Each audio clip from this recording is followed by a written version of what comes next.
Did you just say you run the first 200 in 21 seconds? Yeah, sub 21 seconds. At the Olympics, I split 20.88 in my heat run. Then my last 400 I did in Tokyo, I split in about 21 flat as well. So yeah, around that time for the first 200. I just genuinely find it funny. I mean, I'm running these times and people are complaining about the weight and the height that I am. I mean, the Oz record's going to go down this year, so they'll all be sending more stuff when that goes down. You know, we're in the arena doing the things, and they're behind the keyboard. That's a good answer. But 100%. That's a good answer. And Reece is just a natural competitor, and he's always been like that. I think a really good story is I think he might have been 15 when you tore your TFL. Sorry, he tore one of the smaller hip flexor muscles in a national final of a 400, and he just kept running. He won the race. He kept running. What does it take to become one of the fastest men in Australia, and who are the minds behind that kind of performance? In this episode of the Mastering Podcast, I'm joined by my favourite co-host, Don Sanka. Welcome, mate. And our guest today, we're joined by Reece Holder, Australia's rising sprint sensation, and his coach, Dr. Christopher Dale, a performance scientist and sprint strategist who's helped shape Reece into a world-class athlete. Today, we'll unpack the mindset, mechanics and mastery behind elite performance. This is just not about running fast. It's about discipline, data, adversity and inner belief. Whether you're an athlete, a coach or someone chasing greatness in your own lane, this episode will leave you inspired and equipped to push your limits. Welcome to the podcast, boys. Thank you very much. Thanks for having us on. Boys, this is going to be interesting. All right. Can you just give us a defining moment when you first thought, hey, I'm actually pretty good at this? I'd say always through school, I was pretty decent at track, winning, your school carnivals and stuff, and sort of just transcended from there, really. Yeah. And did you always have a real inner belief in yourself, or did that come a little bit later on? I would say it came a lot later on. But I've got a bit of dog in me, which always helps in races and stuff. So I'd say that's sort of where it's come from for sure. Man, you need a lot of dog in you to run a 400. It's probably one of the hardest sports. That's what Don keeps telling us. Man, I've run behind this guy for years, so I know how hard it is and how much work he puts in and how much work this guy makes everyone put in. So it is a hard race. It's probably, I would say, one of the hardest in the track and field discipline. Probably a toss up between it depends on who runs each event. They'll tell you theirs is the hardest, but yeah, the 400, the 800 or the 400 meter hurdles, it's probably vying for the goal. I've tried 2 out of the 3. So you're going to step it up to the 800, are you? Might find some success there too. Yeah, I don't probably think not. So. No, but yeah, I think it's between those 3 events, and it's all of them are hard really at the elite level. There's no easy events. What makes it so hard? Like there's so many other ones that 1500 is longer, 200 needs, and the 100 meters needs so much energy, strength. What makes the 400 and the 400 hurdle? It seems like that distance. It's just the physiology.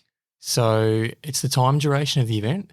So because we're sort of you're running at your anaerobic sort of capacity or peak power, that's when you start. I'm sure everyone, all the listeners out there have tried to do like a maximal 30-second run or a bike test, and you start to feel a bit sick, the legs go heavy. Well, the guys that do this event, they feel that before they hit the home straight, and they've got to keep going with that feeling. So you can imagine an 800, they're not running at the absolute velocity of these 400 meter runners. It's still pretty fast. So they're used to enduring pain. So what you're saying is that 30-second mark, that's when most people are experiencing that lactic threshold when you're going at full noise, and then you've got to keep that up for another 200 metres. Is that one of the things that makes it more difficult just from a layman's sense? Yeah. You sort of you're reaching the limits of that part of our physiology, and you really start to feel the burn. So it's more that depending on what event you do, is how long it takes, but how fast you are as well means that, say, someone like Reece, he can sort of reach that 30-second mark at like 285-ish meters, where, I don't know, I would hate to see me try to do a 400. probably wouldn't be too pretty, and I'd probably feel the pain down the back straight. I want to see him hitting the 300 mark under 31 seconds. That'll be that. Oh, That's Darren Clark's. He's broke the world record if he does that. But well, Darren Clark's at 31, right? 31.8. Well, there you go. That's 31.8. It's the next target. That's the next target, Yeah. for sure. Nice. But yeah, to answer your question, Magnus, it's just that, depending on how fast you are, if the faster you are, obviously it's painful, but it's potentially less painful because you've got longer in that pain cave. So can I ask then, if you break down the 400, explain I actually want to hear it from you and from you from two different perspectives. I think it'd be good to hear the athlete perspective first, I think. Let's go for it. Breaking down. Yeah. So I'd say first 100 is just come out and push hard. How hard do you go? Like you got the starting blocks. 100 meters is go for your heart. Do you go that hard? No, not necessarily. I'd say it'd probably sit about the 90 to 92% around the first 100 and into the back straight, because I've been going through the first two is at about 20 sub 21 at the moment. And my PB for the 200 currently sits at 20.4. So I'd say probably around that 90%. Did you just say you run the first 200 in 21 seconds? Yeah, sub 21 seconds. At the Olympics, I split 20.88 in my heat run. And then my last 400 I did in Tokyo, I split in about 21 flat as well. So around that time for the first 200. And then you get into the back of the top of the curve. Try keep everything together, momentum through the curve, and then just, I guess, everything breaks loose for that last 100, and just try to hold on really, and keep everything stacked underneath you, and just push really. And put it into perspective, majority of people can't even run a 200 at under 21 seconds. He's talking about running 200 in 21 seconds with another 200 left to go. I guess that's the difference. Why he's elite. Well, it's next level of elite, Olympic athlete. So, Chris, in your point of view, how do you break that down? Well, there's two ways. So this isn't my idea. It's from the Dutch national coach, Laurent Muley, and I think he puts it really well. So there's two types of ways that you can run it, or two athletes, or two athlete profiles. You've got flyers, who are people who are more naturally fast, and you've got people he calls diesels, which are maybe those who are maybe not as fast, but are better at maybe enduring, or can churn out maybe like 500 repetitions or 600 repetitions in training, and they can do a fair few of them. Reece is not one of those athletes, as we've sort of already discussed. He's definitely more of the faster type of athlete. But those two athlete profiles you want to run the event in a way that caters to your strengths. So a flyer, using this sort of categorization, so what Reece is, will run faster through the first 200, and they'll hit fatigue potentially a little bit earlier, but their goal is to be further in front of the competition to then hold on, whereas a diesel is maybe a little bit more conservative through the first 200 and lets everyone maybe go away from them, and then sort of maybe will reel them in that last 200. So I think the Olympic Games last year, I'm sure we all saw the 400-metre final in the men's. One of the craziest 400 finals. Ridiculous runs ever. But Quincy Hall, who won the gold medal, and Reece actually competed against in his heat. That famous photo of, mate, I want to ask about that later, but you go on. But his differential, so what we call if we compare the time for the first 200 and the last 200, was very, very, they were sort of very close to one another, meaning that he's not really slowing down too much, where someone like Reece might have a sort of 2.8 to 3 second differential, meaning he's slowing down more. So based on those strategies and the athlete, there's ways that you run it. So what Reece has described is how most people who are those flyers will run. So get out a bit harder, play to your strengths, try to hold on, where the diesel's more about staying fluid and composed and trying to run over the top of people. What's the difference between scientifically and biomechanically between those two different types of athletes? The really short answer of it is that the the flyer or the people who are more, faster athletes will just be better at producing power. So, in terms of their muscle architecture, they'll look a little bit different. Reece is probably, I'd say you're almost the biggest 400 meter runner on the world stage, just because, what are you, 96 kilos and 6 foot, what'd you say you were? 6'4". 6'4". So that's a very, very big person. And, that's sort of the size that Kishane Thompson is, who runs 100 meters. Yeah. Whereas the diesels are more of that greyhound style physique, where they're usually much more leaner, longer tendons, less dense muscle. It's a very visual difference. You can usually tell just by eyeballing. But if we're just doing a test, like just power outputs in various exercises, whether that's in the gym or on a bike, like for a 30-second test, or just even a pure sprinting velocity perspective, the flyer is just better at all those things. Traditionally, a 400 meter runner has been lean and not look like a 100 meter runner. There's been a few keyboard warriors that's tried to give you advice on how to. We love the keyboard warriors, but what do you say to them, mate? 6'4", the way you can run, if you can be that powerful, I'll take that any day. Well, I don't really pay too much attention to them because let's imagine you are paying attention. I'd rather not, but there's a reason why we're in the arena doing the things and they're behind the keyboard. That's a good answer. But 100%. That's a good answer. I think Reece might have an interesting perspective on that. I wouldn't say I have an interesting perspective. I just find it. I just genuinely find it funny. I'm running these times and people are complaining about the weight and the height that I am. The Oz record's going to go down this year, so they'll all be sending more stuff when that goes down. So I guess we'll just have to see, really. But for me to do this at this weight, I can generate some serious power outputs and run some crazy splits. So it's working for me. So that's all that matters. Man, I love your confidence. I've got to say, athletics, track and field in Australia is absolutely firing. Yeah. I don't think it is. I've never seen anything like this, and I'm so glad I'm right here watching this. All of the sprint records are at risk, and you guys are breaking some of the most iconic times. Like Patrick Johnson, I'm sure he's excited to see it go. I love the guy. I love what he did. The only Australian to run under 10 seconds, and that's, if I don't see that go down in the next two years or in the next 12 months, I'll be surprised. And we saw the 200 go, and that's another legendary 200 from a legend, iconic legend. And then Darren Clark. Right. You were there. Why did you slow down? Tell me a bit about that race. I'm screaming. Yeah, I'm screaming at the screen. I said, what are you doing? What are you looking around for?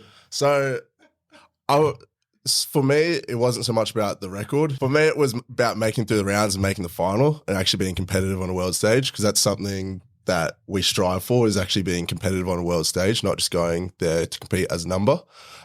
So the idea behind why I slowed down was I knew that I just had to be top three to make it through into the semi-final. I knew because I didn't see anyone, I knew I'd run a really strong first 300. I looked around and I knew I was going to cross the line in top three, and that was just my secured ticket to the semi-final. The idea behind it was trying to save as much energy as I could for the day after, because that's where 400 rounds really kills you. Is if you waste too much energy, you're gone. Did you know that the record was there? Did you know you ran that fast? No, to be honest, I didn't think it was that fast. I probably thought it was about 40, 45 low. I didn't realize it was 44.5. I just say I was in form and just hot and ready to go. To give a bit of context, that was the second fastest time an Australian has ever run over the 400 meters. Correct.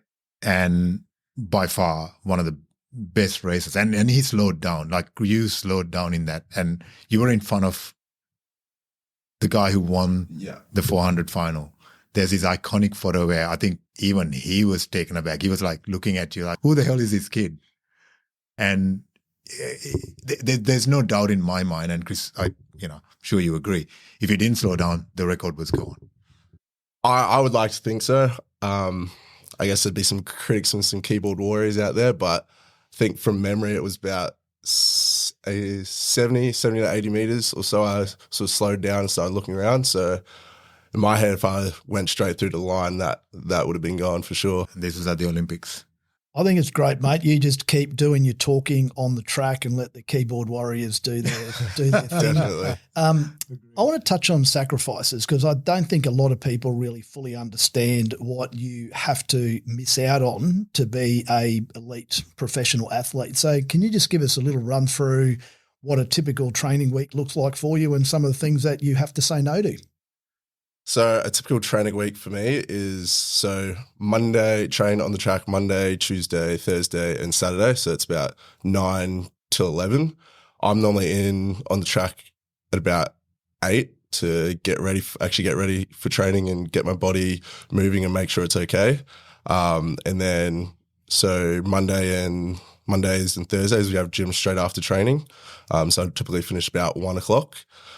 And then that's more sort of it for training wise, but every day after training, I'm normally working or got uni on because for me, track doesn't pay my bills and I have to still work, but it is what it is. And then on top of that, you still have your like ice bath, sauna, recovery sessions, just general rolling and stretching and triggering and stuff like that.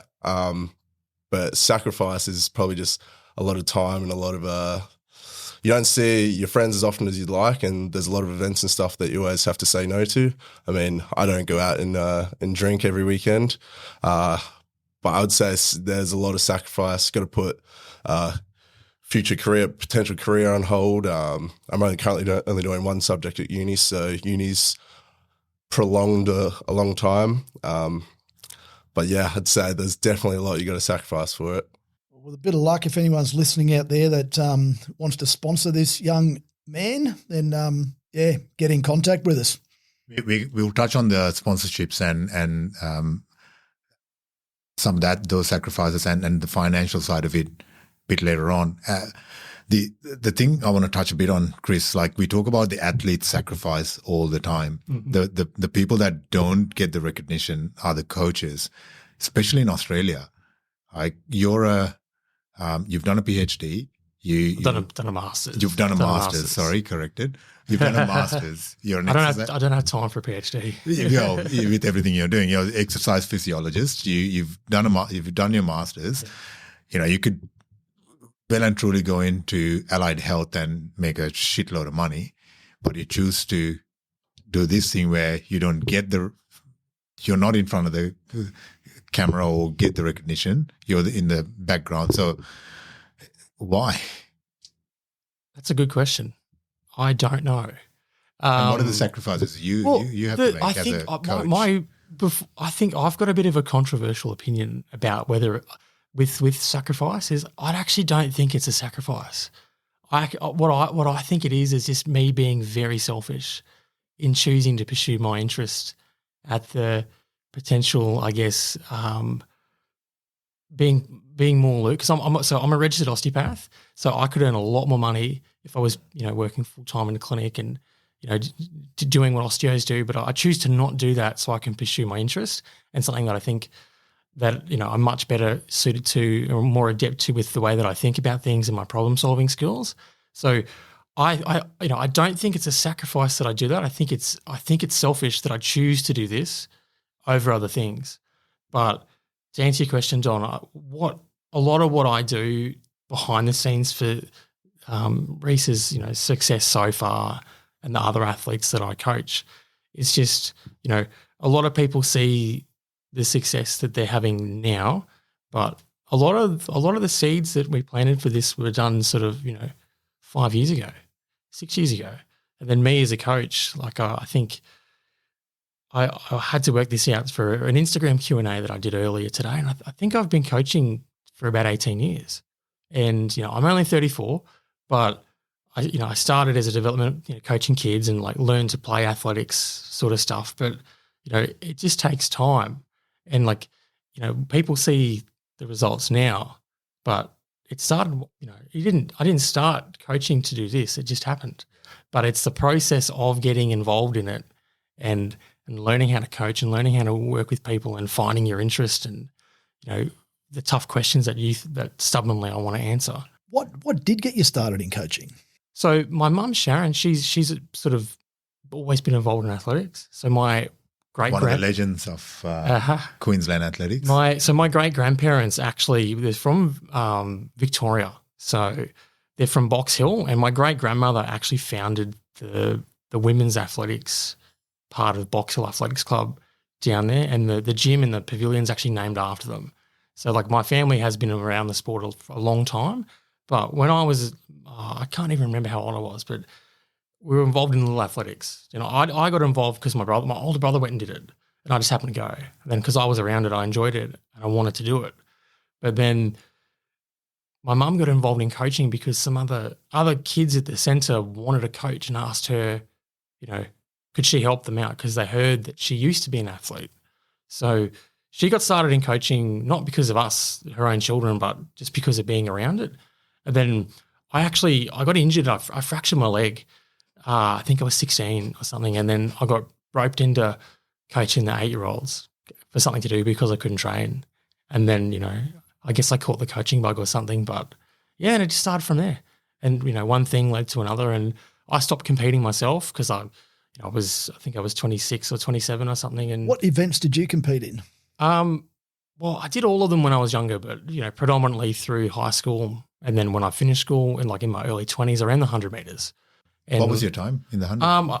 So I ran 10:48 to my PB, but I ran a windy 10:45 as well. But, in the grand scheme of things, that's not that good. At the time, Australian sprinting was a bit weak and that was top 10 for the year. But these days, I think that's probably not even 20th. Realistically, though, there'd be less than 5% of the population could run 100 under 11 seconds. Yeah, I don't know the exact numbers, but it could be pretty quick. It could be close. But the levels of performance that we're talking about with the athletes that I actually coach is I don't even know the percentage, but it's such a small fraction of the population. It's the elite of the elite, and there's 8 lanes or 9 lanes on a track, and there's 90,000 seats for a reason. So that's why I stopped. That's a great way to put it. Potential. What did you see in Reece? What are the little things, like just touching on what you just did? So the elite of the elite, how do you try and identify what are the little qualities? I think probably the biggest one is just the mental aptitude and being able to handle misfortune and handle things not going your way. Because you can try to teach it, but I think a lot of it is inherent. And Reece is just a natural competitor, and he's always been like that. I think a really good story is I think you might have been 15 when you tore your TFL. Sorry. Yeah. Was you 15? Under 16. Yeah, so he's 15 or 16, and he tore one of the smaller hip flexor muscles in a national final of a 400, and he just kept running. And, he won the race, but he kept running. Yeah. I was winning, so that's what I did. Yeah. So it's things like that. And I don't, there's, people have tried to hack long-term athletic development and find the next Bolt or the next Michael Phelps but it doesn't work. It just doesn't. And what you need to do is just, you need to find the people with the right attitudes and the people who can compete, people who can accept criticism, people who want to be better. And then if you get groups of people that are like that together, and you just commit to improving everything that you do, there's no coincidence that high level of success just happens. Yeah, how much does that have play into it? Because if you look at your squad, I trained with Chris for about 4 or 4.5 years. I still train with him in my strength and conditioning, and he's also the person who keeps me in one piece whenever I fall apart. So I've gone back to running 400 hurdles again, one of those tough ones at my age. His advice is not to do it, probably because he doesn't want to keep patching me up. One of the things I found that was very different to everywhere else I've seen is the community that you build with your squad. It's very different, and there's a very discerning sort of a way you do things. How much do you think that builds into the performance of each of the athletes? Because Reece is not the only world-class athlete you've got. Yeah, I'm very, very fortunate, and I think Reece, we've got a few athletes. So we've got in the 400 meters, we've got Terrell Thorne. So he's just turned 18, but Terrell. How good is that kid? I met him he was 15 when he first came? 15 or 16. So Terrell is silk. He's smooth as silk. Yeah. So Reece, as we just mentioned, he's just come back from the World Relay Champs in China, and the Australian teams qualified all of the 4x4 teams for World Champs, which is just a huge effort for everyone involved in the event. But so obviously Reece was in that squad. But Terrell he's at 18. He last year broke the under 18 Australian record at the National All Schools and ran 45.6. Which is just a crazy time, because if we put it in the context of this discussion, Reece only ran 46.4 at the same age. So it's a huge performance, and it was a 20 or 30-year-old record. It's a very old record.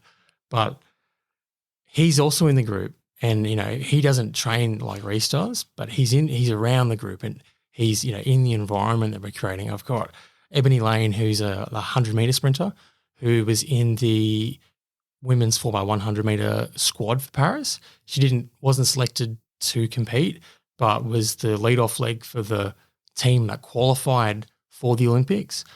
She's in Japan as we speak, actually about to race this weekend. She's been very consistent since she's had an injury and come back. It's always but it's always hard when a new athlete who comes into this environment and they're not used to the intensity of the training, but also the intensity of what the environment that I create for training demands. And she's well adept to it now, and she has really embraced it, and since then has really come on leaps and bounds since she's been injured. So Reece, speaking about Paris Olympics, how did you feel when you first got selected? And just take us through that experience for you. Of being selected. Being selected? Yeah. I think my experience is probably not experience a bit different, but so I ran my qualifying time in China in 2023 at World Uni Games. And then I was like, I had just automatically assumed I was going to be selected for the Olympics because I had ran the qualifying time. And then due to injuries, I missed out on the nationals the following year. But no one else was in the quota or had run the time. So in my mind, I had just automatically been selected. I don't know if that's bad in my part, so I didn't really have any big praise or celebrations as to being selected because I just thought I was just in the team. But the overall experience was ecstatic. Like, I still can't put words on it to this day, just like being treated like that high level athlete and seeing, people you look up to for years and years, being in the same environment as them, training around them, doing pretty much the same thing they're doing. It's a money can't buy experience for sure. And what was a highlight for you over there? Probably walking out in front of the stadium, on the purple track and just seeing, was it 80 or 90,000 people, and just there watching 9 lanes go around the track. So it's definitely a surreal experience. And I want to double click on to your early days a little bit. We touched, you started when you were 16, ran with a injury finish. But I think when I first started with you guys, you were just after COVID. So you talk about mental aptitude and resilience. That was your year that you would have made that huge breakthrough running for the World Juniors. That's a righteous path. I think like a lot of people downplay the impact that these 2 years had on a lot of athletes around the world. So in 2020 was when Reece was selected for the World Under-20 Championships, and then ultimately 2020 happened and no one got to go anywhere. But then they had the makeup for it the following year, and they decided to have that in Kenya, of all places, in Nairobi. So then Reece again was selected again for that, but then because of security concerns, Australia didn't travel. So Reece was selected for 2 under-20 teams that would have created a performance environment for a very big performance because of his, competitive nature we've already discussed. But he didn't have that. So that not just him, but a lot of athletes got put back a year or two in their development because of it. Yeah, if you look at Terrell, Godwat, and even Vazala from South Africa, all of these boys that last World Junior Games, that was their breakout moment. Like all of them, that created that environment, right? Like missing that, coming out disappointed. Like it's not being, as you said, selected once, selected twice, and still couldn't get there. How did you keep going from there, and what did you have to do just to get back? Because after that, then you had a few injuries. I'd say, obviously, it was pretty gutting. Being selected twice, for a world team, and they didn't end up sending a team. So it was gutting. But I think just because the nature of me being a competitor and wanting to, run fast times and race people, that's probably why I stuck to the sport, because I think I did see something in myself where I could go further and really be pushing people on the world stage, which is what I want to do. What was the other part to the question? The injuries that came after that, did that play a part in what happened after that for the next couple of years? I wouldn't say that. No, I wouldn't say it played a part. Injuries happen as an athlete, Mentally unfortunately. as well, psychologically, like how did it all sort of play into the next couple of years? So was it 2022? Was it back and knee?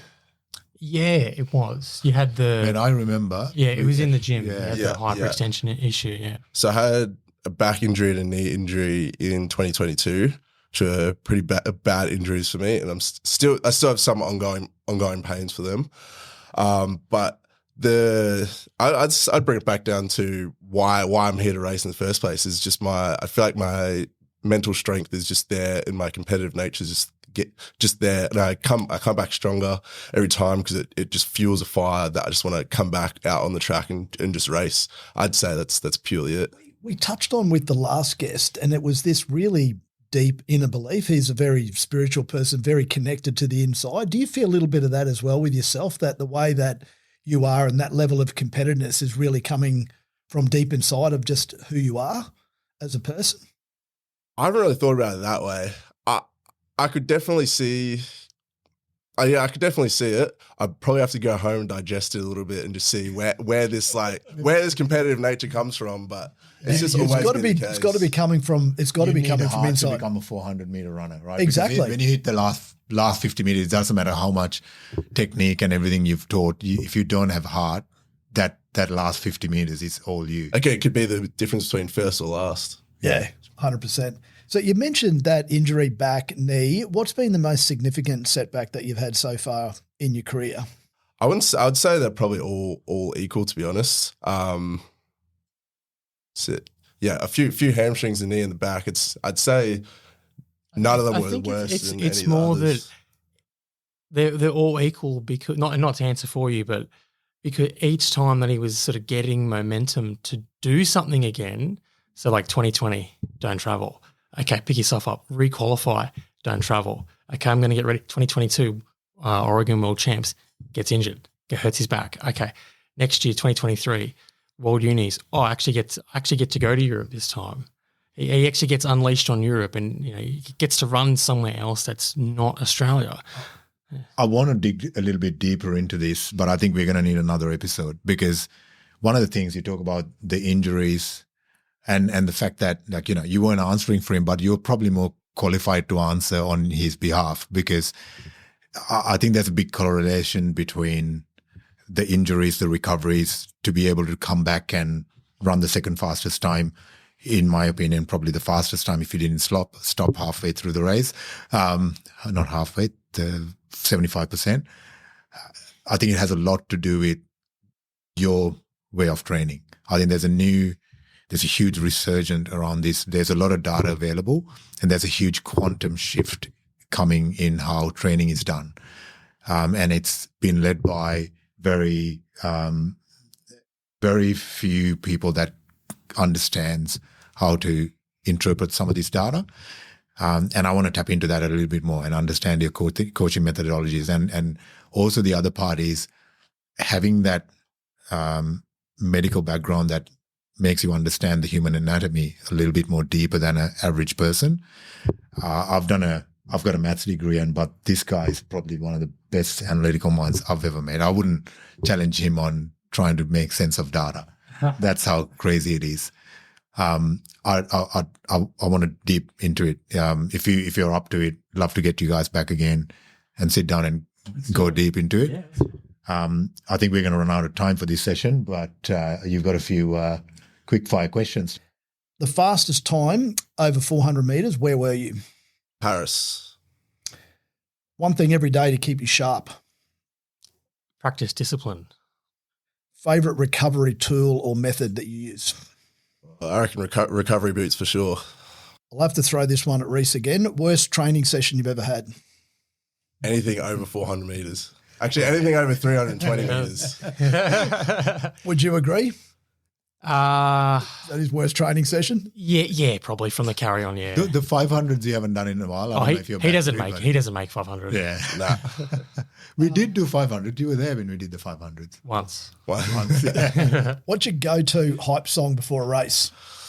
Oh, probably a bit of trap. Definitely trap at the moment. No go-to song, just a set playlist. I think every athlete has a set playlist. Chris, what's your biggest influence in life outside of sport?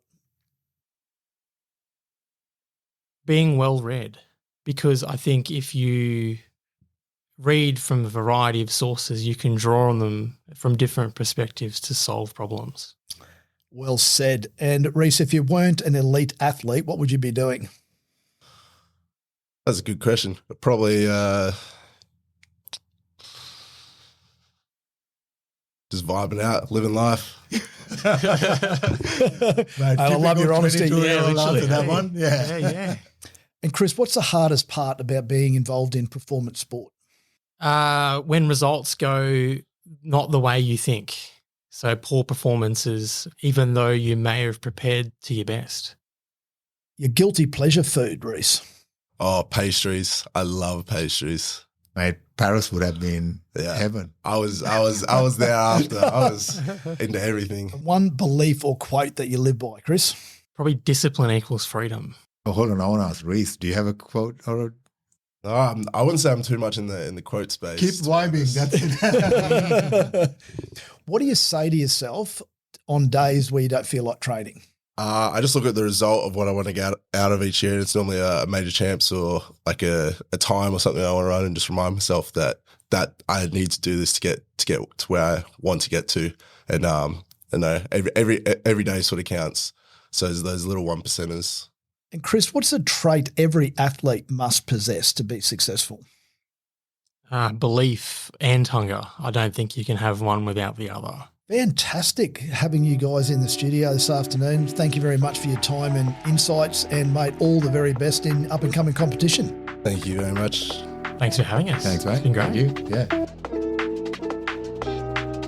Hope you enjoyed this exciting episode of the Mastering Podcast. If you got value from today's conversation, hit that subscribe button now and share this episode with a friend. Until next time.